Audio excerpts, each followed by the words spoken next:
Hello there. I'd like to talk to you about, even now, something which seems strange to me, and I call it being the Court of Appeal.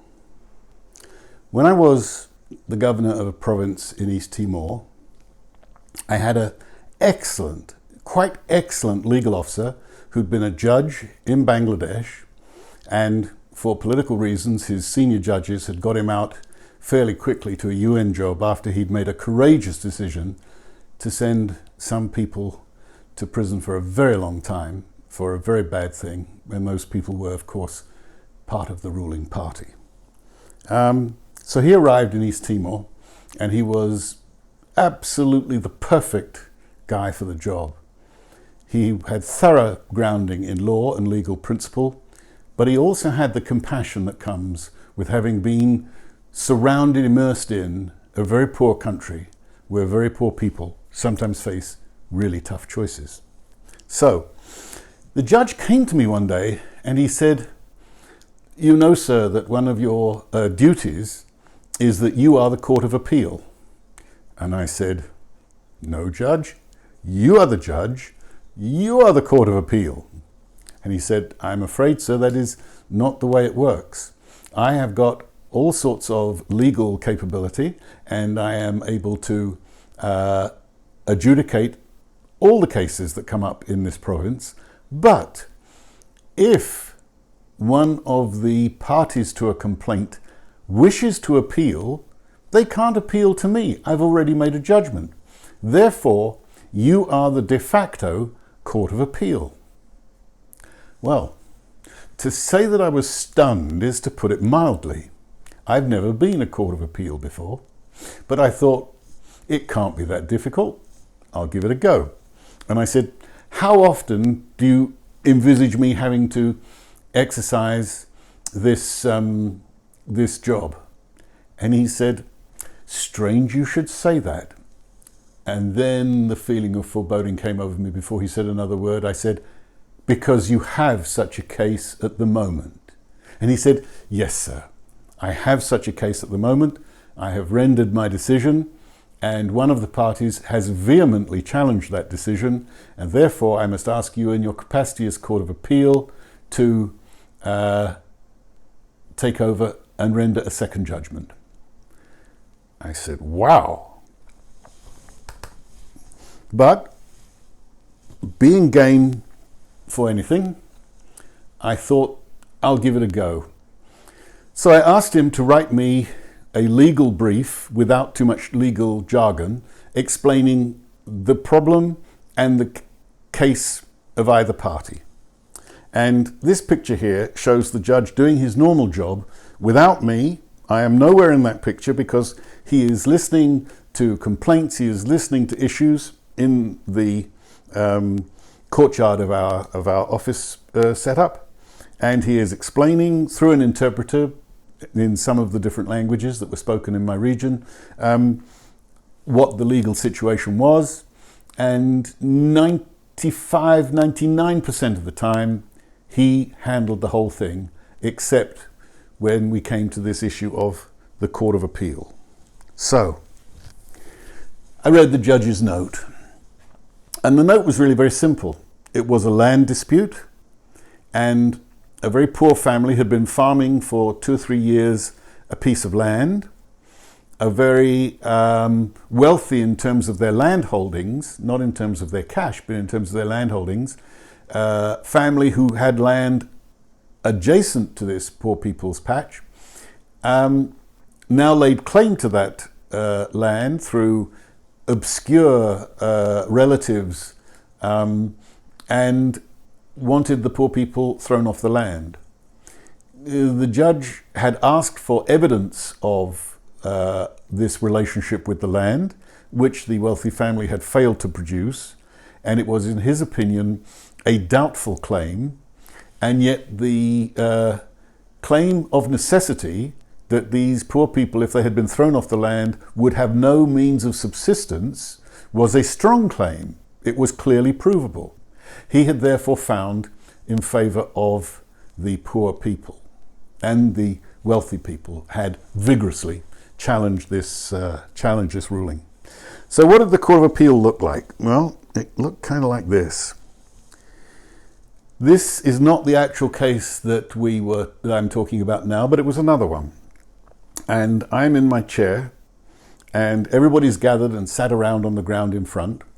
And these things are community events. If the governor is coming to give an opinion or to adjudicate a case, there's no television, there's no radio. This is the entertainment for the village. This is the travelling roadshow. And there was an element of theatre in all of this. Because if it had got to me, there was a good juicy story following it. All the simple ones have been sorted by someone else. So here I am listening to what is going on. And the other rule about these proceedings was they started as close to sunrise as they could, and they finished just before sunset. That there was only 15 minutes worth of real work to do? Not the point. People have turned up, they brought their sandwiches, they brought some water. They want a full day's entertainment at the court. And so it very quickly became clear to me that I could either bitterly resent this duty, or I could use it to push out some messages, to push out some ideas, to reinforce various principles. And so I took it on not just as a court of appeal, but as a pure propaganda exercise where the propaganda was for the good guys, namely us. And I make no apologies for that whatsoever. So, in the car going there, very early in the morning with the judge, I was going over the situation with him and I said, Judge, if I've got this straight, there are two contestants for a piece of land. One is a very poor family, one is a very wealthy family. The wealthy family failed to produce any evidence to you of their right to that land. And the poor family, if they're kicked off that land, have no other form of subsistence. He said, yes, sir, in a nutshell, you have it. The crux of the matter. I said, thank you, Judge. I believe that I can take it from here. So we arrive, we set up, we ask the plaintiff, the spokesperson for the wealthy family, to speak. He speaks for half an hour, stamping and waving and whatever. We ask the defendant to speak. They are much more humble in their approach. They're much more, not exactly browbeaten, but they're worried about the whole situation. What for the wealthy family is a chance to get wealthier, if it goes against the poor family, is destitution. And you can tell this in the way they present their case. So that is done. And you'd think, okay, we've got an hour and a bit into the day, there can't be any more to it. Not at all. It appears that at least 60% of the audience are witnesses, either for or against, and every witness must be heard. And so we go. And the stories we hear range from the prosaic to the fantastical. One has to listen, one has to thank them when they've finished. Some are short, some are incredibly long. But everybody gets a chance to speak. And again, whilst this is going on, I'm taken to the rather arid, rather technical court system in the, quote, developed world, unquote. And I'm thinking, you know, a jury is a jury of your peers. And these witnesses are all peers. They all know these two families very well. And there's more than 12 people in this jury. We've heard for and against all over the place. And through the day, it's becoming clear to me that 60-40, the sympathy of the village, is of course with the poor people who most people identify with, and is not particularly in favour of the wealthy family.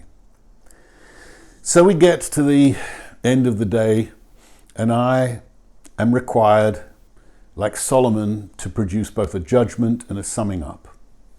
So in my summing up, I speak a little about myself. I explain to them that as their governor, I understand that the tradition in their world is that the governor is referred to as father. He's father of the people. And they're nodding in assent. And I say, I feel this very strongly. I feel that you are all my family. I feel that I am your father, and I must do what is best for my family. So I want them on board. I want them on my side. And I say, However, you know very well that I don't come from this society. You've only got to look at me to know that I don't come from here, that I am a foreigner. I have my heart with you, but much of what you do is not known to me because I wasn't brought up here. So I must be very careful in what I say and what I do, because I am a foreigner here, even though I'm given authority over you, and I know you will obey what I say at the end. And they're nodding again because I've acknowledged what they all know. There is no secret. The United Nations has been invited to run East Timor for 3 years whilst the Timorese get their act together. That's the only reason I'm there. I'm a temporary filler. I'm not to make any permanent decisions that may prejudice the future. So I lead up to the case and I say, I understand that all of you believe and understand that your ancestors live in the ground, and the ground is very, very sacred to you. And they're very, very much on board with this because they truly believe the ancestor spirits live in the ground. And I say, and this makes me very, very uncomfortable to give a permanent decision. So what I'm going to give you is a temporary decision, and I'm going to explain it. I say, you know that in 3 years' time, people like Mr. Jean-Anna Guzmão and Mr. Ramos Horta, they're going to be forming governments, and they're going to be governments filled with Timorese people. Oh, they're nodding like mad. Yes, that's what they had this independence battle for and this referendum for. And I say, I am going to give you a decision that will take you up to the point when you have your own Timorese governor and your own Timorese system.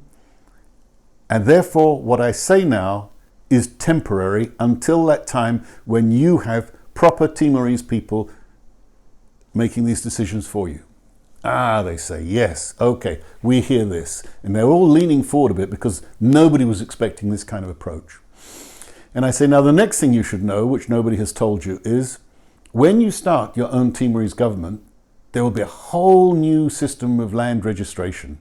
And as there had never been a system of land registration to speak of, the idea of a cadaster in which all land was mapped and parcels of land assigned to families who had them, and I explained all this sounded like magic to them. And I said, but this cadaster can only be made by Timorese. It cannot be made by foreigners. It would be completely immoral for foreigners to do this. You must have Timorese officers and Timorese people who understand Timorese issues and Timorese problems making this book. It's called a cadaster. And when your name is in the book and the picture of your land is in there, that is your land. Believe me on this. So I said, at the moment we have a family who are living off this land, whose only form of support is what the vegetables and things that they grow on this land. And I cannot make poor people poorer. So I'm going to make a judgment that the poor family may continue to live off the land. They may farm the land, but they may not say that they own it. They have the use of that land until the cadaster system decides who actually owns that land. Because, as I say, that must be decided by Timorese. It shouldn't be decided by a foreigner. And I can sense a little bit of disappointment in the crowd because the crowd were hoping for some massive clash at the end. And so I had to give them a bit of a clash, but it wasn't the clash that they were expecting. I said, now, I think that some of you may be disappointed in my judgment. And for that, I'm truly sorry. However, it is my judgment and it's my final judgment. So let me say this to all of you.